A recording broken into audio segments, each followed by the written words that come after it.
Experience the future of packaging and processing up close and in action. Explore groundbreaking innovations, engage with hands-on solutions, and connect with the experts transforming the industry. See how these advancements can revolutionize your products, production lines, and business. It all starts here. Don't miss out. Register today at packexpolasvegas.com/unpackedpod.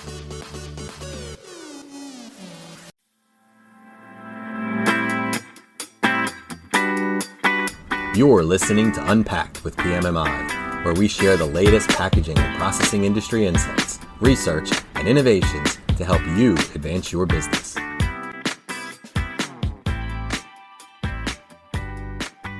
Hi, I'm Sean Riley, and welcome to another edition of Unpacked with PMMI. Today we delve into the world of raw food processing, and in particular, raw pet foods, with raw pet food pioneer Steve's Real Foods.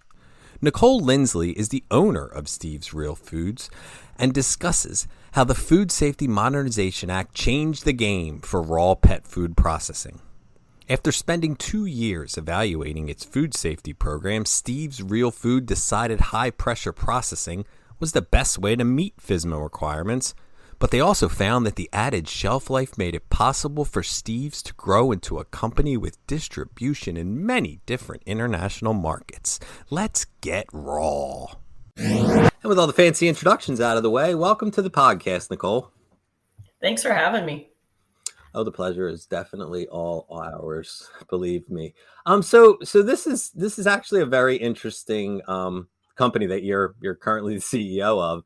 And I guess to kind of get us started, I'm familiar with the name. I know Steve's Real Food, and I know that you guys are, I guess, kind of pioneers in the whole raw pet food and making it convenient and stuff like that. So I guess if you could just kind of give us a background on that first. Yeah, absolutely. So Steve's Real Food has been around since 1998. And we were the first nationally distributed raw pet food on the market. It kind of pioneered the way. And when we say pioneered, we mean like we had to educate the retailer why raw pet food was so important and it worked so well for pets. And so, our company is based on an education sales model. So we really go out and teach people about why raw pet food works, why whole living food is important, and why your customers or the retailer's customers should be purchasing the food. And so, we did that back in the 2000s and have been doing it since. And, now we're a multinational distributed company in many different international markets with our frozen and freeze-dried foods. That's really cool. And this is just me asking this question. Like, I have a dog, I'm a pet owner, and I've always been, told not to, I'm cutting up steak for dinner or something like that, not to feed it to the dog. Like, what am I doing? What's different? Yeah, absolutely. So some people do feel that, raw meat is going to have bacteria in it and you shouldn't feed that to your dog. We actually like to kind of bust that myth. Pets are able to handle certain amounts of bacteria. And so if you were to have a piece of chicken on your counter and you were going to cook it up for yourself and had a little trim that you were going to throw away, absolutely, you can feed it to your pet. They're lower to the ground and, they're able to process that because even their digestive system is almost opposite of what ours is. And so the food sits in their stomach for a bit longer and it will naturally kill the bacteria before it even enters the intestine.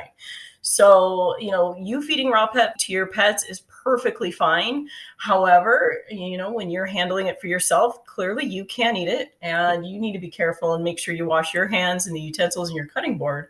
And so, with raw pet food, this is why, we don't have too big of a concern for bacteria for pets, but we do for humans. And so, that's why we've, started using some processes such as HPP that help us make it safe for humans to handle and make them feel more comfortable feeding it. See, that's interesting. And now I can go back and tell my wife that I've been fine all this time because I'm not going to lie to you. Sometimes I do exactly that where I may have extra. You are perfectly, as long as you're washing your hands after, you're perfectly fine. I figure they're outside. They're, rummaging around in the backyard. They're animals. Like there's going to be times that they're going to come across things that, they survived for thousands of years without us, making them food. But we obviously got off track there. But I'm Exactly. glad that you cleared that up for me. So at least I got that out of this and can use that in my house for that one person listening. Anyway, Yep. circling back. So something like high pressure processing, this is a podcast about that. So everybody knows sort of the ins and outs of it, but how is that something that would be utilized from a raw pet food perspective? Like, just kind of give us why that's a benefit. Yeah. So, like I said, bacteria wasn't a problem for pets. And for the longest time, from about, 1998 is when we started. And from 1988 until about 2011, it wasn't an issue. And we didn't try to mitigate the bacteria because it wasn't a problem for pets. However, in 2011 is when the Food Safety Modernization Act was passed. And that made it so pet food was regulated by new governing bodies, and we had new rules to follow. So we had to make sure that pet food did have no bacteria for pets or for humans. The pets, again, were perfectly fine, but humans needed to be able to handle it and not be concerned about the bacteria in it. And so that's why we, implemented the high pressure processing. It was a decision we made after looking at, I want to say about 10 other methods that could have been used to help mitigate bacteria. But after doing a full analysis on everything from cost to barriers of implementation to public perception, we decided high pressure processing was the best one to use. And that was mainly because it was so effective with so little effect on the food, meaning texture, palatability, color, and nutritional.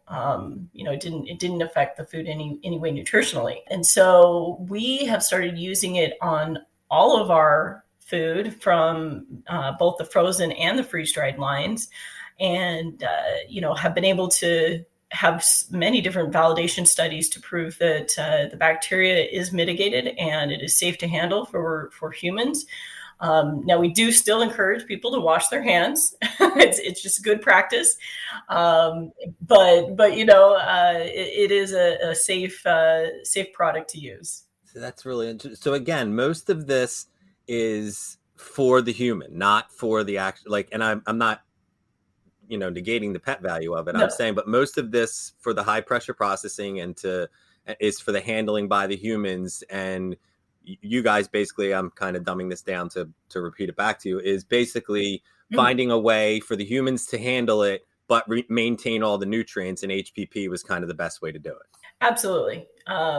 Yeah, interesting. It's all for and that's what the Food Safety Modernization Act was. It was right. It's governed by the FDA, not by USDA. So yeah, it's all for the humans, which we agree. We want to make sure that because people do handle pet food, dry pet food especially, and don't wash their hands after. And so we would hate to think that a human would do that for raw pet food as well, but they might, and we want to make sure it's safe if they don't. Right. Okay. Completely. So how about beyond Steve's? Are there other, how is HPP in terms of the pet food industry? Is it something other people are embracing? Is it something that is becoming more widespread? Are you guys ahead of the curve with that as well? What could you tell me about that? Yeah, so high pressure processing has been adopted by most fresh pet food companies. Clearly the nature of our ingredients, we're using fresh raw chicken, fresh raw produce. And so we need to be able to have something that can, mitigate bacteria so we are in compliance. Kibble, on the other hand, their process, their cooking process is going to kill off bacteria for the most part.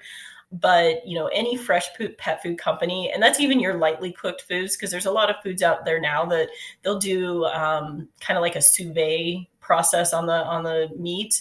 They still need to use an HPP process to become fully compliant with FSMA. So any fresh pet food out there is adopting or will be adopting HPP. A few of the smaller companies, may be avoiding it because it is a very, high cost process to implement. And so, if you don't have the resources to do that, might be a little bit of a challenge. But if you are the larger companies with some financial backing, most people are making the decision to go that direction. Now, how does it? You've kind of touched on it, but I guess I'm thinking because we're so PMMI is so tied with packaging in general and processing in general. Like how is HPP benefiting raw pet food for pet the pet food industry? Is it also going to help from a shelf life, extending shelf life point of view? Is that something that's just going to be strictly the packaging that's going to do that? What are other ways that it's kind of benefiting the raw pet food market? Yeah. So the shelf life has been extended for us. We found that we were able to, even after it's defrosted, it stays good Mm-hmm. longer. And then the on the freeze dry process, we were able to extend our shelf life by about 6 months. Just because of that processing, and so yeah, absolutely, the shelf life has improved. Mm-hmm. So we don't put shelf life on our packaging other than a best by date, but our best by date is actually shorter than the actual shelf life because our shelf life is so long. Sure. But in terms of packaging, what people do like to see is that it is a safer product and that they can feel confident feeding it, because just like you were mentioning your wife who naturally feels that they shouldn't be feeding their pet a raw food. Well, if you can say that you've achieved zero bacteria in your food, then it can give a little bit more confidence to the broader public, because most people do have that perception. This goes to because what I'm thinking with the raw pet food in general, we have a generation that's younger than me, but that is moving up, that is more aware of, health and the benefits of being healthy and health consciousness. And that is obviously being passed on to their pets. And there's more awareness of, you're not just grabbing whatever pet food there is, on sale and throwing it in the bowl. Like you're worried about your pet's health as well. So I'm trying to kind of tie that in my brain as well with how this HPP being on the package and is there a way that is helping to also market this to those people that are thinking, okay, I want to improve my dog's health. I want to give them something more natural. This is, helping by extending, the shelf life and keeping all the preservatives and the nutrients and things like that. So I guess that's where I was kind of thinking of that from that point of view. Yeah, absolutely. I mean, it allows us to keep our ingredient label clean, Mm-hmm. and we don't have to use artificial preservatives. And, the consumer doesn't think, oh, they're using HPP, so I feel better about it. It's more like you look at your ingredients and we're not adding any crazy chemicals to extend that shelf life. Right. They don't need to understand how you kept it out. They just can see on there, because you have to say what's in there, that it's not, that it has been kept out. And that's kind of the end result, which is helping the consumer as well. Yep, absolutely. Very interesting. So I guess just to kind of wrap up, like this is, for the Cold Pressure Council. So how did Steve's Pet Foods, how did you guys get involved with CPC, and how is it helping you with your HPP business? Yeah, so CPC has been a great resource for us. We got involved with them pretty much as soon as we implemented the HPP process. They provide a lot of studies and data that has helped us not only in implementing HPP, but also, like I said, we're an education-based company. And so we need to be able to have, facts and data that we can share with retailers and pet parents so that they understand how HPP works and why it's effective and why it does not affect important things like probiotics, because that's a very big concern. If you're talking to retailers or consumers and saying, "Oh, we're killing all the bacteria in the food," well, the first thing that a lot of consumers think is, "Well, what about the probiotics?" And Yep. We've been able to work with the CPC and different members of the CPC that have helped us get the data we need and share it. And that's one of the best things that I think that organization has helped us with is just the openness and sharing of knowledge. Very cool. And again, this is just, I'm thinking of it this whole time, like we're talking about pet food and we're talking about raw pet food, and these are all things that would apply to human food as well. And Mhm. I just, this was super interesting to me, and I can't thank you enough for taking time out of your day to come on, and kind of explain how this is benefiting pets. Now I can, again, in my own house, I have a victory that I can bring back, and I'm sure other people listening to this who may have fed their pets some raw food. But yeah, that's very interesting, and I thank you again for taking time to come on here and talk about Steve's pet food. Yeah, well, again, thank you for having me, and appreciate you taking the time to talk.